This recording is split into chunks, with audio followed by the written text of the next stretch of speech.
Tout baptisé étant envoyé en mission, on doit tous se le rappeler, signifie que l'on doit témoigner de notre foi dans le monde, et c'est notre vocation à nous tous. Malgré tout, il y a des jeunes, des célibataires, des religieux, des religieuses, des prêtres et même des familles qui vont en mission de par le monde pour annoncer la bonne nouvelle du Seigneur, qui est notre trésor que nous doit faire partager à toute notre humanité.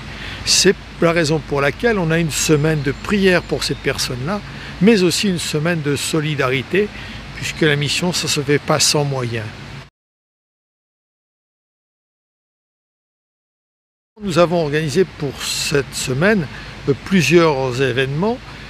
Tout d'abord une prière tous les matins à 8h45 sur RCF. Il y a un moment de prière pour la mission du 11 au 18 octobre. Nous aurons un temps fort ce dimanche avec notre évêque qui se rend à Languillon pour la messe de 11h.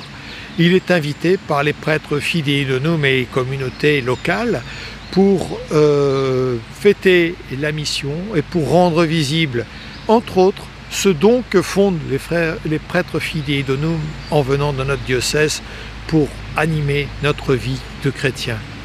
Et puis, deuxième événement important, il s'agit d'une conférence qui aura lieu le 17 octobre après-midi à Saint-Sébastien dans l'église et non pas au Sacré-Cœur comme initialement prévu.